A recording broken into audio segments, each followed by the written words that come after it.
Yeah, cause I done switched it up. I'm ballin' in this big boy, hand me this bitch lifting up. The place ain't even right, so you know ain't no picking up. Why would I? What's up, guys? Welcome to the vlog. We're back at it again with this freaking, well, my baby. I ain't even gonna say with this freaking, the Chrysler 300C 5.7. Now if you know in the last video, which I don't have subscribers to watch that video, but if you know or not, I said I was going to do a transmission swap, the NAG one. And if you don't know, these Chrysler 300s, they are equipped with a NAG one transmission. If I'm not mistaken, it comes from a Mercedes Benz or something like that. But I didn't do a video due to my dad having to be on the run. We had to hurry up and drop a transmission, put it back up, and he left. So I really didn't have time to do a video. Then I had to go in the gig. But I'm gonna show you guys the car as far as paint wash that I did, and I'm gonna show you what's going on with the transmission. All right, so we got the Chrysler 300C. If you guys don't know, if I'm not mistaken, I did not have my rims painted. Yeah, I don't think I had the rims painted, or these, or this, or whatever them thingy-majiggas is taking off. But so I painted these door handles, painted whatever that is. I don't really know what that's called. The brake lights and stuff was already there. I painted that. So pretty much the theme is black and white. I got, like I said, I got a spoiler coming in real soon for it. A couple badges and stuff, but she's not that bad. She's just really dirty. But yeah, so that's what I did to the car as far as paint wise, I guess. And then moving on to the transmission. So turns out that the transmission that was already in there, we did not need to replace. It was just parts inside of the transmission that needed to be replaced. What was it? The shift solenoids. And if you don't know, the shift solenoids are on the valve body inside the bottom of the transmission, which I'm gonna show you guys in a second. It's pretty easy to remove it. You just it's a messy job though, I'll admit. So we got, well, this is the valve body and stuff that I'm supposed to be putting back inside the transmission that's under here. This is the old transmission that we dropped. I was just kind of doing a little, what do you call it? Just a little testing to see what it would be like to disassemble that and take it apart, and what would happen and what I would have to keep. It's not hard, you just gotta make sure everything is in order.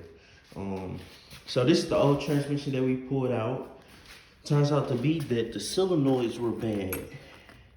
Now, if you don't know what the solenoids do, they are almost like jets that push transmission fluid through to allow everything to engage, because everything out of the NAG 1 transmissions are basically oil pressure. So it basically run off of oil. So let's say if you didn't have any oil in the transmission, it wouldn't move, it wouldn't work.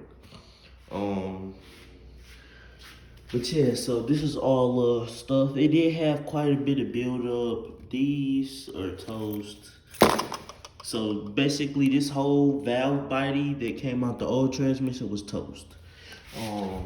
The new transmission, this is the valve body that came out the new transmission. I clanked it up to the best of my ability. I let all 6 of the solenoids soak in some whatever that was, and it seemed to be working, but I don't know yet because I haven't put it back in. We got oil filter. We cleaned up the bottom of the pan, and since I had an extra what do you call it? Since I had an extra magnet coming from that transmission oil pan. I just decided to put both inside of one. Maybe I'll be able to collect most of whatever else is inside of the transmission. So basically, the solenoids were out, and as well as some of them were clogged up. The way I tested it was I connected my battery with some jumping cables, and I put them on there to see if it went clicked and it returned back. So usually they should go, it should make a little ticking noise. It should engage and then disengage. And if it doesn't, or if it's quiet, I think it's about 3 of them that's supposed to do that, and 2 of them are blocks or something like that, or whatever you call them. I'm not really too sure, but yeah. So that's where we at. I ended up buying a whole new transmission, and what happened was we put the new transmission in. I took it for a spin. It was working perfectly. It was at night, and I have neighbors. It was at night. One of my exhaust was off, so it was just hecky loud. So I went around the block super slow and put it up. It seemed to be working fine. Now I did have a little problem because of the bolt. I put the bolt in too tight and it stripped, so I had to modify it for another screw so it could hold the pan up so it wouldn't leak. So the first time I thought they was all tight, besides that strip one, it started leaking half of my brand new transmission fluid. So I tried to re-savage as much as I could with the old one, and it was still dirty. So I guess the solenoids that was in got clogged up or something like that and caused it to stop working. Because what had happened was the next day, I took it out the neighborhood, got on the highway. It was working fine.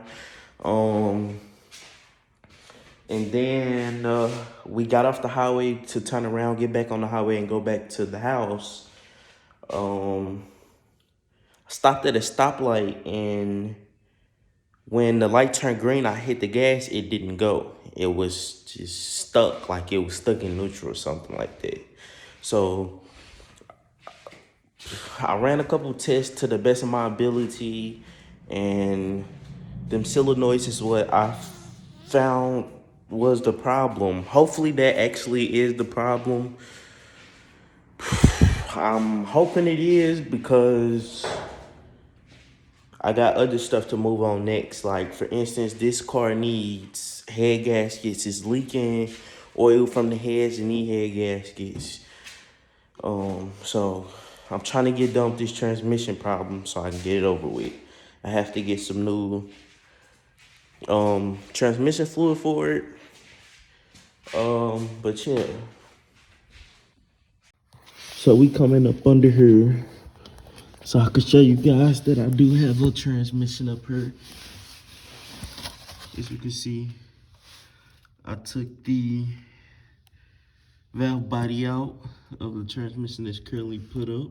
And when you remove, well, yeah, it do look a little slanted to the side, but it should be all right. When you look up under here, you can see that I have the valve body removed, and I have it jacked up because, you know, when you remove that bracket that goes here, it drops. So I have something to hold it up.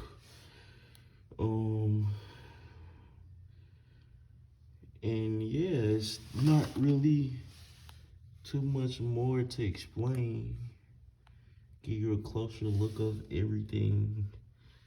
Everything looks pretty clean.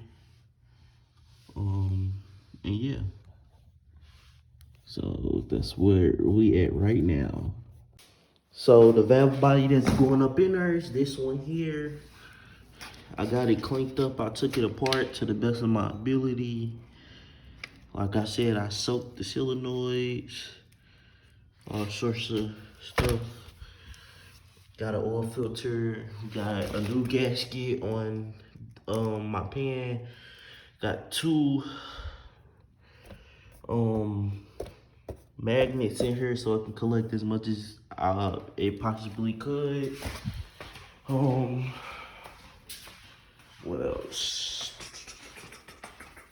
As you can see, here's the old stuff, the old gasket and pan. So yeah, I have to get a have to get 2 gallons, I think 2 quarts or 2 gallons or something like that. I'm not sure. Of transmission fluid, ATF plus 4 is what it's called. ATF plus 4 is what the NAG 1 takes. And then I have to, well, actually, let me pop the hood so I can show you guys what we got planned for the car. Maybe it can, maybe not, I don't know. All right, so I popped the hood up. Let's go ahead and lift it up. So couple things I did was some little rigs to the best of my ability. I spent some money on these long tubes for my intake because when I bought the car, it was missing. So that's the best I was able to do with all that. And it seems to be working. I finally got that held down. Couple things I'm gonna do to the car as of right now is we're gonna finish the transmission, new head gaskets, and I'm also put a filter on here, cold air intake, and the oil change and oil filter change. So we're gonna do a muffler delete. We're gonna put some head gaskets on here. I do have the lifters ticking in this thing. Sound like a ticking bomb. So I'm gonna replace them lifters that's in there ticking because it's nerve-wracking. We're gonna do a cold air intake filter, or I might cold intake kit, or I might just do a filter. Which, let me show you what I'm talking about. So basically what it is you can buy a whole filter and it comes with this and metal, the actual filter itself, and a little box around to support it, I guess, with some clamps. Or what I was gonna do was leave this and literally just get Amazon or AutoZone have these filters that you can just put on her. So I was gonna delete the box, basically. Box delete, try to go the cheapest possible route. Box delete, and just put a filter here. And to make sure it's stable, I guess I'll run some zip ties around her, through her, and one up here as well, so it'll be tight so it won't move. And then I can delete this box.